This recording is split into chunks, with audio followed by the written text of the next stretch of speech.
Bonjour à tous.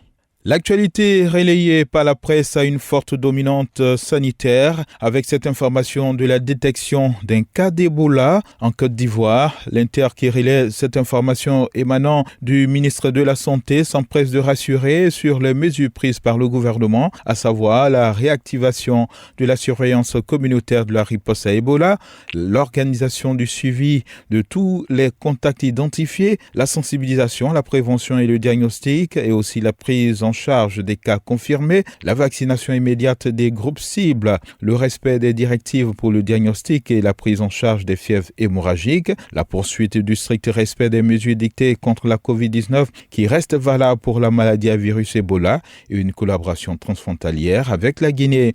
Il s'agit d'un cas isolé et importé notamment par une jeune fille d'origine guinéenne de 18 ans, précise Dernière Heure Monde, qui souligne que le gouvernement se veut rassurant sur les dispositions prises.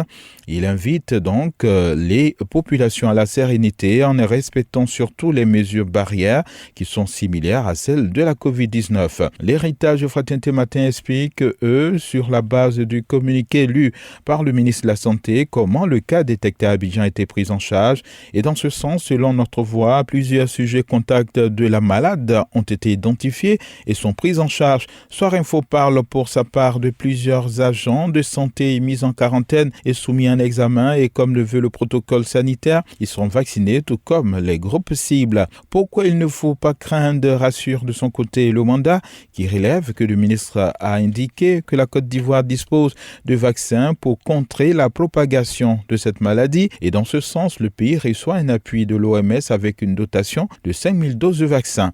Maladie à virus Ebola, comment prévenir cette pathologie informe l'expression qui consacre une large page sur les mesures conseillées par l'OMS à propos de cette maladie. Le Nouveau Réveil note pour sa part que c'est le premier cas d'Ebola déclaré en Côte d'Ivoire depuis 25 ans, en se faisant l'écho aussi de la grande inquiétude, selon lui, des Ivoiriens. Ce journal annonce dans la foulée que des cas de grippe aviaire ont été détectés à Grand-Bassam, notamment à Mondoukou, et le préfet de la localité a pris une décision pour juguler cette maladie qui touche la volaille.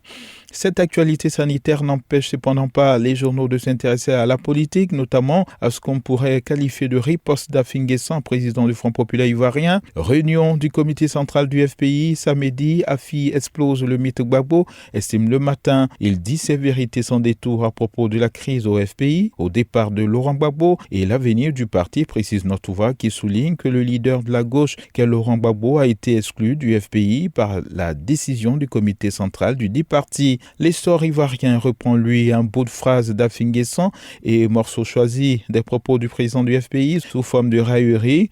La première enveloppe est pleine, envoyez la deuxième. Et c'est une déclaration à laquelle répond justement Damana Picasse, un proche de Laurent Gbagbo, et nous citons « L'âme du FPI, nous l'avons retiré de ce FPI actuel ». Et ces propos sont relayés par Soir Info qui se fait l'écho d'une autre déclaration d'Affi-N'Guessan qui estime que cette dérive autocratique était observable depuis 2000. L'Inter juxtapose lui aussi des déclarations d'Affi et de Koné Katinan, un autre proche de Laurent Gbagbo, Koné Katinan qui indique que Gbagbo demeure leur fétiche.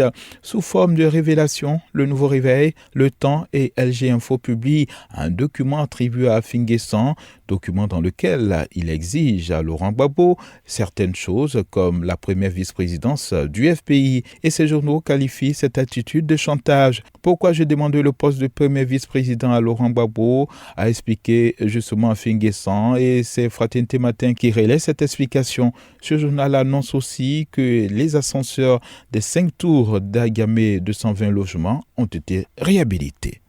Bonne journée. Radio de la paix.